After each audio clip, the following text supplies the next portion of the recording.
Welcome students. बघा आपण definite integration बघत होतो.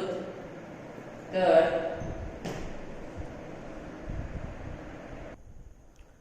डेफिनेट इंटिग्रेशन मध्ये ऑलरेडी आपण काही बरेच एक्झाम्पल्स घेतले. ठीक आहे. तर त्याच्या पुढचे एक्झाम्पल्स आय थिंक 26 एक्झाम्पल्स आपण घेतले. मागचा लास्ट प्रीवियस व्हिडिओ जर बघितला तर 26 कंप्लीट केले. 27 नंबरचे एक्झाम्पल्स आपण आता घेणार.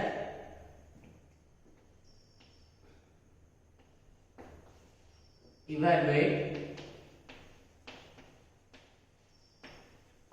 Integration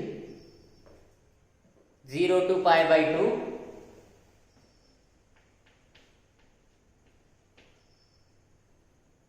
e raised to power sin x into cos x dx. Okay, हा तुमचा दिलेला प्रॉब्लेम आहे. त्याचं सोल्युशन बघा. Let I is equals to 0 to pi by 2 e raised to power sin x cos x dx. आता बघा, तुम्हाला मागचे इंडेफिनाइट मध्ये आपण सबस्टिट्यूशन मेथड बघितली होती. सबस्टिट्यूशन मेथड कधी यूज करायची आणि कशी यूज करायची हे तुम्हाला मी सांगितलं होतं. सबस्टिट्यूशन मेथड कधी यूज करायची? जेव्हा फंक्शन मध्ये प्रॉब्लेम मध्ये फंक्शन पण असेल आणि त्या फंक्शनचा डेरिव्हेटिव्ह असेल. म्हणजे फंक्शन दिसला पाहिजे, फंक्शनचा डेरिव्हेटिव्ह असेल तर आपल्याला सबस्टिट्यूशन मेथड यूज करता येईल. आणि कशी यूज करायची? तर ज्या फंक्शनचा डेरिव्हेटिव्ह आहे त्या फंक्शनला टी ठेवायचे, पुट करायचे. राईट. आता बघा, इथं sin x चा डेरिव्हेटिव्ह cos x आहे म्हणून t च्या ठिकाणी काय ठेवणार? sin x च्या ठिकाणी काय ठेवायचंय? t. So right, put t is equals to sin x. Put t is equals to sin x. So what is value of dt divided by dx? काय येईल याचा डेरिव्हेटिव्ह? sin x चा derivative cos x. So dt is equals to cos x into dx. बघा, ही झाली dt ची value, cos x into dx. ही झाली t ची value. या दोन्ही व्हॅल्यू इक्वेशन मध्ये ठेवायच्या. पण ठेवताना एक लक्षात घ्या, हा जो टर्म आहे 0 to pi by 2 हे कशाची लिमिट्स आहेत? 0 to pi by 2 ह्या x च्या व्हॅल्यूज आहेत. म्हणजे x ची स्मॉलेस्ट व्हॅल्यू 0, x ची हायेस्ट व्हॅल्यू pi by 2. पण आता आपण इक्वेशन कशामध्ये कन्वर्ट करत आहे? t मध्ये. तर तुमची लिमिट सुद्धा t चेच असले पाहिजे. म्हणजेच काय होईल? तुम्हाला जर आपण t मध्ये ठेवतो तर लिमिट सुद्धा t चे यूज करायचे. ते x चे लिमिट्स वापरायचे नाही किंवा वापरता येणार नाही. राईट. व्हेन, आता बघा लिमिट्स कसे चेंज करायचे? When x is equals to lower limit काय आहे? 0. So what is value of t? t चा इक्वेशन काय आहे? sin x. sin x म्हणजे sin 0 आणि sin 0 ची व्हॅल्यू किती येते? 0 येते. Next, when x is equals to pi by 2 upper limit pi by 2 तेव्हा t ची व्हॅल्यू काय येणार? sin x म्हणजे sin pi by 2 आणि sin 90 ची व्हॅल्यू 1. म्हणजे 0 to pi by 2 ऐवजी आता काय व्हॅल्यू यूज करायच्या? 0 to 1 यूज करायचं. का यूज करायचं? कारण ह्या कशाच्या व्हॅल्यूज आहेत? t च्या व्हॅल्यू. म्हणजे t ची स्मॉलेस्ट व्हॅल्यू 0, t ची हायेस्ट व्हॅल्यू 1 यूज करा आणि कॅल्क्युलेट करा. So I is equals to integration instead of 0 to pi by 2 0 to 1 use करणार. e raised to power sin x. sin x म्हणजे t. cos x dx. cos x dx म्हणजे dt. So e raised to t into dt.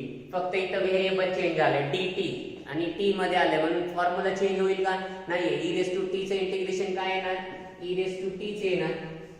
Plus e घ्यायचा का? नाहीये. इथं plus e येणार नाही. 0 to 1 upper limit minus lower limit म्हणजे आपले इक्वेशन येणार e to the power 1 minus e to the power 0 म्हणजे e minus 1. So this is nothing but your final answer.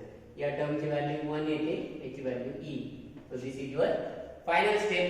e raised to power t dt म्हणजेच equation आलं e raised to t. Limit आहे 0 to 1 upper limit minus lower limit. So we can use that and find the solution. Solution will be e minus 1, right? तर याच टाईपचं similar example बघा, try करा तुम्ही, video pause करा आणि solve करायचा प्रयत्न करा. राईट. नेक्स्ट एक्झाम्पल 28 बघा. नेक्स्ट एक्झाम्पल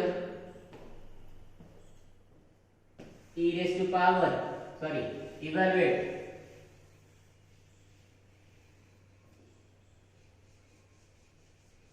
सेम एक्झाम्पल आहे, थोडाफार चेंज आहे त्याच्यामध्ये. I is equals to 0 to pi by 2 sin cube x cos x, म्हणजे sin x पण आहे आणि cos x पण आहे. sin चा डेरिव्हेटिव्ह cos आहे म्हणजे फंक्शन पण आहे आणि फंक्शनचा डेरिव्हेटिव्ह पण आहे. म्हणजे जेव्हा दोन्ही टर्म्स असतील तर तुम्हाला कुठली मेथड यूज करायला पाहिजे? सबस्टिट्यूशन, पुट अप करायची मेथड यूज करायची आणि ते एक्झाम्पल सॉल्व करायचंय. Right. So right, put t is equals to sin x. का sin x ठेवायचंय? कारण sin x चा डेरिव्हेटिव्ह cos x येतो म्हणून. So right, what is value of t? Derivative काढा, dt divided by dx. sin x चा derivative cos x म्हणजे dt ची व्हॅल्यू काय येते? cos x dx. एक लक्षात घेतलं तर लक्षात येतं, हा cos x dx इथं आहे म्हणून हे सबस्टिट्यूशन आलं आहे. अदरवाइज तुम्हाला cos x पण ठेवता येतं, t ठेवायला काय आपण काही ठेवू शकतो, पण प्रॉपर सबस्टिट्यूशन ठेवायचंय. कारण cos ठेवलं तर काय येणार? मायनस sin x, आणि मायनस sin x टर्म आहे का? नाहीये. त्याच्यामुळे आपल्याला t ची व्हॅल्यू cos x ठेवता येईल का? नाही ठेवता येणार. तर t ची व्हॅल्यू काय ठेवावी लागेल? sin x च ठेवावी लागेल. तर dt काय येतो? cos x into dx. आता बघा, ओरिजिनल इक्वेशन आपलं x मध्ये आहे, त्याला आपण नवीन इक्वेशन t मध्ये करतोय. तर ओरिजिनल लिमिट्स वापरता येणार नाही, कारण ओरिजिनल लिमिट्स x चे आहेत. 0 आणि पाय बाय 2 या x च्या व्हॅल्यूज आहेत, आपल्याला t च्या व्हॅल्यू यूज करायच्या. Right. So right, therefore when x is equals to 0, t is equals to sin x म्हणजे sin 0 आणि sin 0 ची व्हॅल्यू 0 येते. when x is equals to pi by 2, t is equals to sin pi by 2, sin 90, value of sin 90 is 1.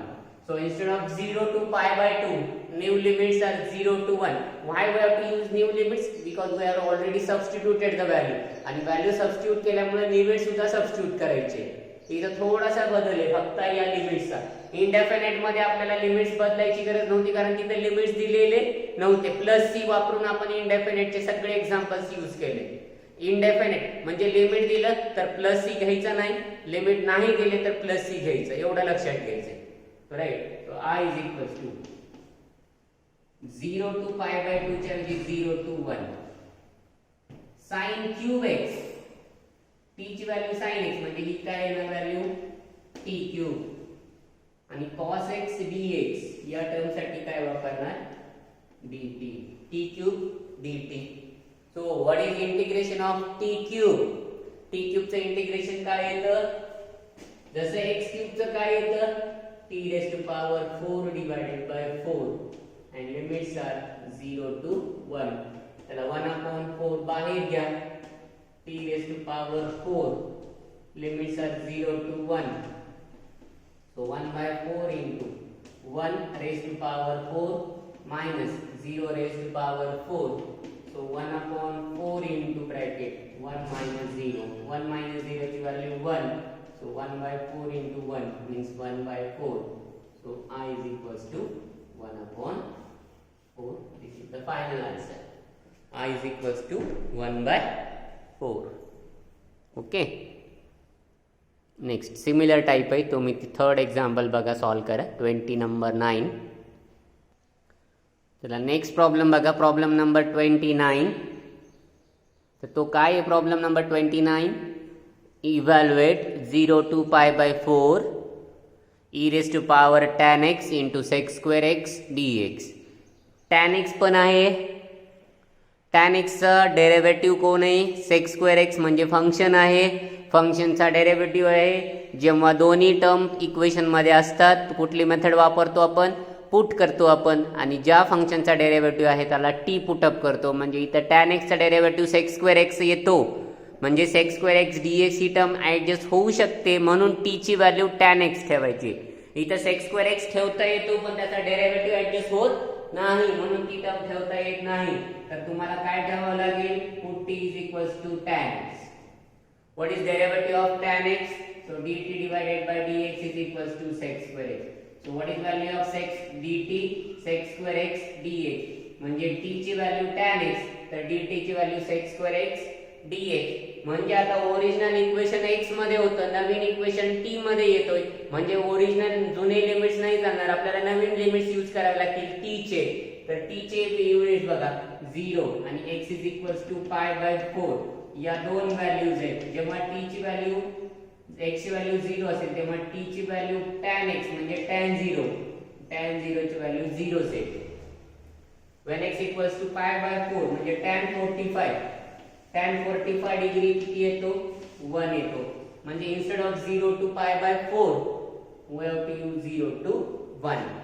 so new limits are I is equals to 0 to 1 e raised to power tan x म्हणजे t e raised to power t या इक्वेशनला change होणार आहे into आणि ही term बघा sec square x dx म्हणजे dt.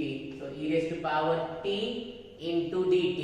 what is integration of e raised to power t? e raised to power t. limits are 0 to 1. upper limit ठेवा e raised to power 1, lower limit ठेवा e raised to power 0. so simply your answer is e minus 1. so I is equals to e minus 1. This is problem number 29. Very simple. Problem number 30. Problem number 30 बघा. Evaluate integration 0 to pi by 4 sec square x into under root of tan x dx. परत हा problem substitution मेथडनी solve करता येतो, कारण sec square x कशाचा derivative आहे? tan x चा derivative आहे. म्हणजेच tan x ला t ठेवता येतं, तर dt ची value sec square x dx होते. आणि जेव्हा लिमिट सुद्धा सेम आहे 0 to pi by 4 याच्याऐवजी 0 to 1 use करायचे, कारण tan x ची व्हॅल्यू tan 0 ची व्हॅल्यू 0 आहे, tan pi by 4 ची व्हॅल्यू 1 येते, tan 45 ची व्हॅल्यू 1 येते. 0 to 1 यूज करायचंय. म्हणजे आता original equation 0 to pi by 4 याच्याऐवजी काय यूज करणार? 0 to 1, राइट. आता एक लक्षात घ्या, हा sec square x dx इथं आहे sec square x dx, तर याच्या जागी काय यूज करणार? dt. आणि हा काय आहे? अंडर रूट tan x म्हणजे t, अंडर रूट t. आता रूट अंडर रूट मध्ये जर इक्वेशन असेल तर त्याला सिंपल फॉर्मॅट मध्ये कन्वर्ट करा. सिंपल फॉर्मॅट मध्ये कन्वर्ट करायचे म्हणजे 0 to 1 t raised to power 1/2 into dt असं करता येतं. म्हणजे याची इंटिग्रेशन काढताना t raised to power 1/2 plus 1 divided by 1/2 plus 1 he value येते. x raised to power n चा फॉर्म्युला माहितीये, x raised to power n plus 1 divided by n plus 1 तो टर्म यूज करा. म्हणजेच काय होईल बघा, हा टर्म येईल t raised to power 3/2 divided by 3/2 आणि लिमिट्स काय आहे 0 to 1. म्हणजे 1/3/2 बाहेर घेता येतो, t raised to power 3/2 राहतो. 0 to 1 ठेवताना अगोदर upper limit minus lower limit या फॉर्म्युल्यानुसार 1/3/2 म्हणजे 2/3 आणि 1 चा पॉवर 3/2 मायनस 0 चा पॉवर 3/2. 1 चा कोणताही पॉवर घ्या तो 1 येतो, 0 चा कोणताही पॉवर घ्या तो 0 येतो. म्हणजे 1 - 0 म्हणजे 1. सो 2/3 into 1 म्हणजेच 2/3. म्हणजेच तुमचा final answer 2/3. I is equals to 2 divided by 3. So this is the final answer of problem number 30. आणि अशा टाइपचे एक्झाम्पल सबस्टिट्यूशन मेथडचा यूज करून सॉल्व करायचे आहेत, राइट. ओके, बघा next example 31. Evaluate integration 0 to 1 x into e raised to x. आता multiplication आहे, प्रॉडक्ट रूल आहे आणि u into v product rule आपल्याला माहिती आहे. तर त्या केस मध्ये आपण product rule u into v हा अल्जेब्रिक फंक्शन आहे, हा एक्सपोनेन्शियल फंक्शन आहे. म्हणजे कुठला रूल यूज करतो? By LIATE rule. by LIAT rule. What is value of u? U is equals to x. What is value of v? V is equals to e raised to x. कारण हा अगोदर येतो, हा नंतर येतो, e नंतर येतो आणि हा सिक्वेन्स आहे, e सिक्वेन्स आहे. त्याच्यामुळे दिलेला सिक्वेन्स बरोबर आहे. त्याच्यामुळे डायरेक्ट आपल्याला आता बाय पार्ट्स रूल यूज करायचा आहे. तर आता बाय पार्ट्स रूल बघा, लक्षात आहे का? Integration uv dx is equals to u into integration of v minus bracket मध्ये derivative of u into integration of v dx आणि मल्टिप्लाय बाय dx. हा झाला इनडेफिनाइटचा. आपल्याला डेफिनाइट मध्ये कन्वर्ट करायचे म्हणजे a टू b वापरायचे. म्हणजे हे जे काही आन्सर येईल याला ब्रॅकेट करायचंय आणि या ब्रॅकेटला a टू b वापरायचं आहे. तुम्हाला मध्ये पण वापरता येईल, पण बेटर काय असेल शेवटी वापरायचं a टू b. आलेल्या आन्सर मध्ये upper limit minus lower limit ठेवायचे. म्हणजे बघा i is equals to u म्हणजे x integration e raise to x dx minus in bracket derivative of x integration of e raise to x dx या प्रोडक्टचं multiplication आणि limits काय ठेवायचे? 0 to 1 ठेवायचे. 0 to 1. चला ऑलरेडी आपण सॉल्व केलाय हा प्रॉब्लेम. इनडेफिनाइट मध्ये ऑलरेडी सॉल्व केलाय. फक्त आता आलेल्या आन्सर मध्ये सबस्टिट्यूट करायचे methods wise. Limits put up करायचे. x into e raised to x integration e raised to x minus हा x चा डेरिव्हेटिव्ह किती येतो? 1 येतो. e raised to x चे इंटिग्रेशन किती येतं? e raised to x आणि या प्रॉडक्टचे integration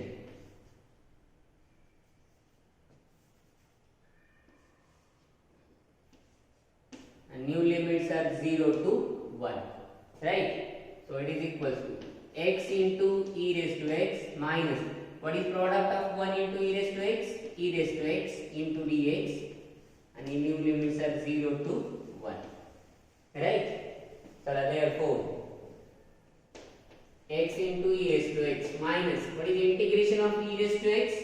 E raised to x and the new limits are 0 to 1.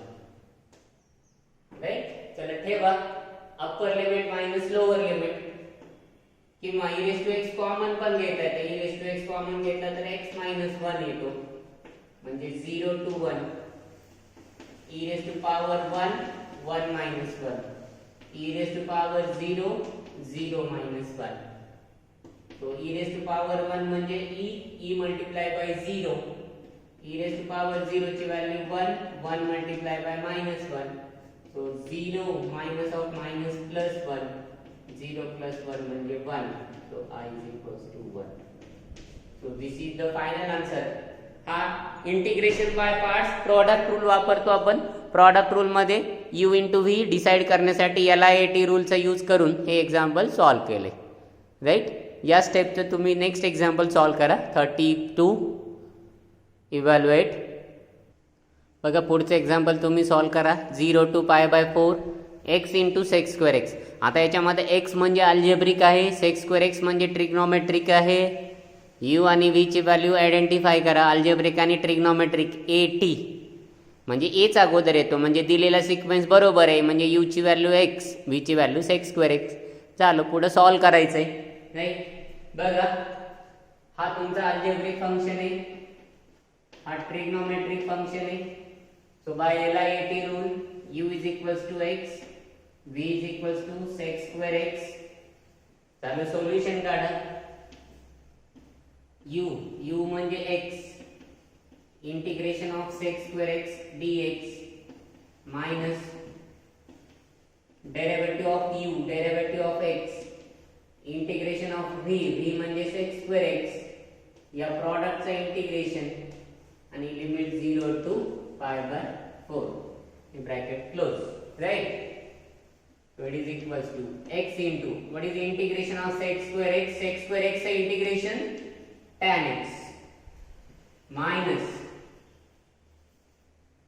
integration of what is derivative of x? 1 into integration of sec square x tan x 1 into tan x into dx and new limits are 0 to new limits म्हणते previous limits are 0 to pi by 4, right? So it is equals to करा product x into tan x, 1 into tan x multiplication tan x into dx bracket close करा 0 to pi by 4, so it is equals to x into tan x minus integration of tan x. What is integration of tan x? The tan x integration is the log of sec x and limits are 0 to pi by 4. So अगोदर upper limit minus lower limit pi by 4 into tan pi by 4 minus log sec pi by 4. जिथं जिथं x होतं तिथं तिथं पाय by 4 ठेवला म्हणजेच upper limit ठेवला. आता जिथं जिथं x आहे तिथं 0 ठेवा म्हणजे लोअर लिमिट आहे. हा झाला upper limit minus 0 into tan 0 minus log sec 0, right? So it is equals to pi by 4 tan 45 ची value 1 log sec pi by 4 म्हणजे sec 1 sec pi by 4 sec 45 ची व्हॅल्यू माहिती आहे tan 45 cos 45 1 by root 2 म्हणजे sec 45 किती असेल root 2 म्हणजे हा झाला upper part minus lower part 0 into anything 0 log cos 0 ची व्हॅल्यू 1 sec 0 ची व्हॅल्यू सुद्धा 1, तो 0 minus log 1 आणि log 1 सुद्धा नेहमी लक्षात ठेवायचं आहे. log 1 is always 0. log 1 ची व्हॅल्यू किती येते 0 येते म्हणजे इथं फक्त येतो हा pi by 4 minus log of root 2 minus 0 since log of 1 value of log 1 is 0. log 1 ची व्हॅल्यू 0 sec 0 ची व्हॅल्यू 1 tan pi by 4 ची व्हॅल्यू 1 आणि sec pi by 4 याची व्हॅल्यू root 2. या चार व्हॅल्यूज लक्षात ठेवायचे म्हणजे तुमचा फायनल आन्सर येणार pi by 4 minus log of root 2. pi by 4 minus log of root 2. ठीक है 32. Next 32 evaluate integration 2 to 4 x into log x. म्हणजे आता log x म्हणजे l अगोदर येतो बघा इथं सिक्वेन्स चेंज झाला x नंतर येतो log x अगोदर येतो म्हणजे u ची व्हॅल्यू log x कारण लॉगॅरिथमिक फंक्शन LIAT रूल नुसार l अगोदर येतो l म्हणजेच लॉगॅरिथमिक फंक्शन तो अगोदर येतो नंतर अल्जेब्रिक फंक्शन a नंतर येतो त्याच्यामुळे u ची व्हॅल्यू log x v ची व्हॅल्यू x आणि सॉल्व करा संपलं तर आन्सर काय येतं बघा. सो y इक्वल्स टू आता u म्हणजे log x integration of x minus derivative of log x into integration of x dx product जो काही येईल या प्रॉडक्टचं integration with respect to x आणि लिमिट्स आहे 2 to 4 limits are 2 to 4. So it is equals to log x x चा power काही नाही म्हणजे 1 तर x रेस्ट पॉवर 1 म्हणजे 1 plus 1 divided by 1 plus 1 minus integration what is derivative of log x चा derivative 1 upon x येतो into इथं परत काही नाही म्हणजे 1 plus 1 divided by 1 plus 1 multiply by dx limits 2 to 4 right. So it is equals to log x into x square by 2 minus 1 by x into x square by 2 into dx limits 2 to 4 काही नाही power होता तो increase केला. So it is equals to log x into x square divided by 2 minus integration आता हा 1/2 बाहेर घेता येतो म्हणजे इथं फक्त 1/2 बाहेर घेतला, हा 1 आणि हा 2. x² डिवायडेड बाय x म्हणजे काय राहतो, फक्त x राहतो इंटू dx, लिमिट्स 2 to 4. झालं फायनल आन्सर. परत इथे x चा पॉवर काही नाही म्हणजे 1, म्हणजेच log x into x²/2 minus 1/2 into x raised to power 1/2 divided by 1 plus 1/2. आता प्लस c नाही घ्यायचा, 2 to 4. log x into x²/2 minus 1/2 into x²/2. Limits are 2 to 4. तर कॉमन घेता येणारी टर्म कोणती आहे, x² divided by 2 he term common जर घेतली तर हा log x minus 1/2 आणि लिमिट्स काय आहे 2 to 4. Limits are 2 to 4. चला ठेवताना अगोदर अप्पर लिमिटची व्हॅल्यू नंतर लोअर लिमिटची व्हॅल्यू. अप्पर लिमिट 4 म्हणजे 4²/2 into bracket log 2 minus 1/2, sorry 4²/2 log 4 minus 1/2 हा झाला upper limit, minus lower limit 2²/2 into log 2 minus 1/2 म्हणजे 4² म्हणजे 16/2, 16/2 म्हणजे 8 into log 4 minus 1/2 minus 2²/4/2 म्हणजे 2 into log 2 minus 1/2.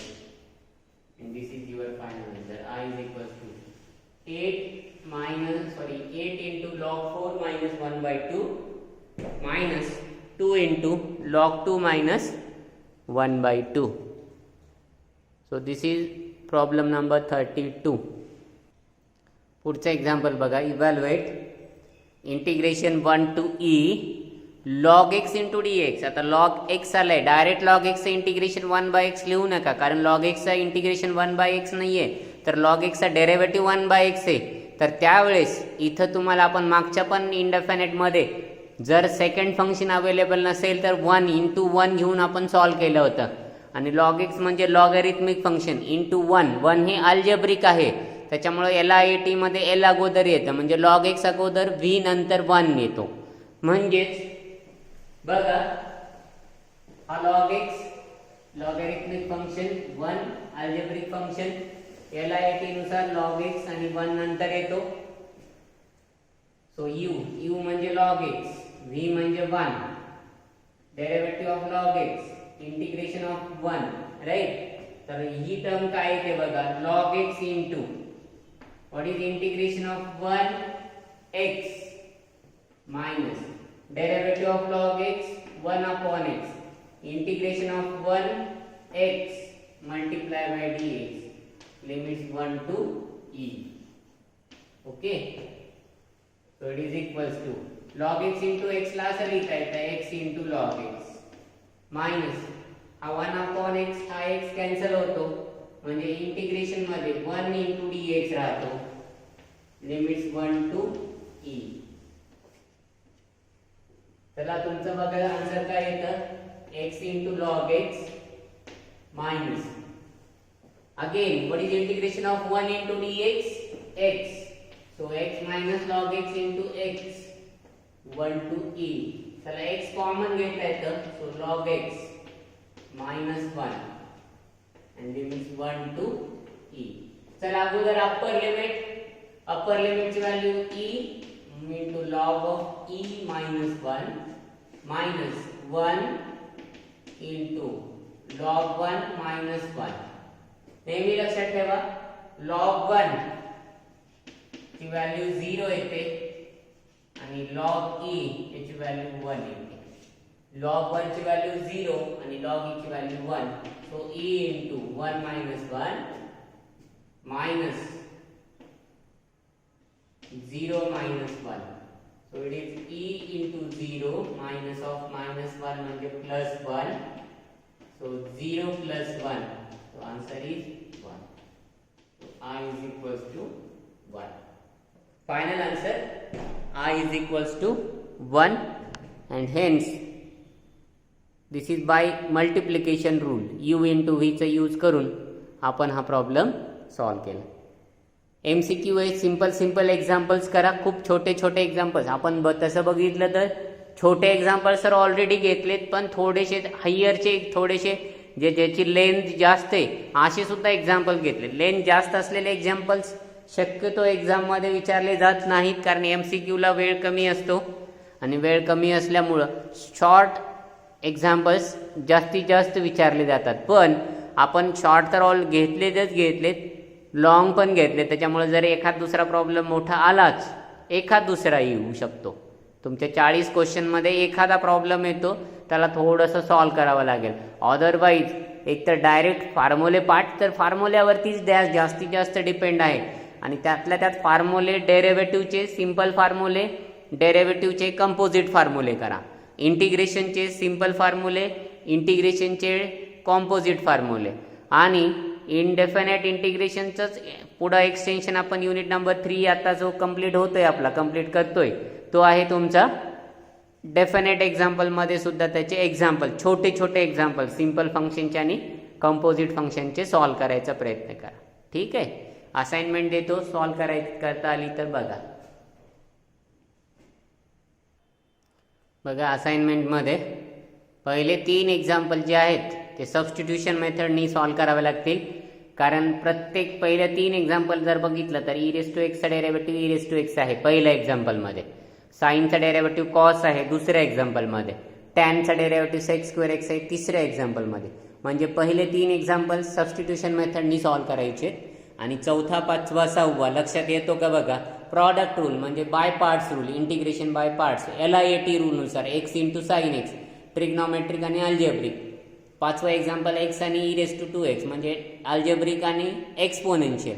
आणि नुसतं एक्झाम्पल 6वं जे आहे टॅन इनवर्स x आहे, तर टॅन इनवर्स x इंटू 1 करून मग त्याला इनवर्स आहे I आणि A म्हणजे IA LIAT रूलनुसार u ची व्हॅल्यू टॅन इनवर्स x येते, v ची व्हॅल्यू 1 घेऊन त्याला सॉल्व करायचा प्रयत्न करा.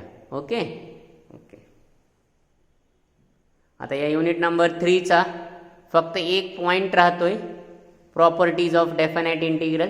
तो पॉइंट झाला की हा युनिट नंबर 3 तो संपेल, त्याचे फक्त ॲप्लिकेशन्स राहतात, एक पॉइंट दुसरा. ओके.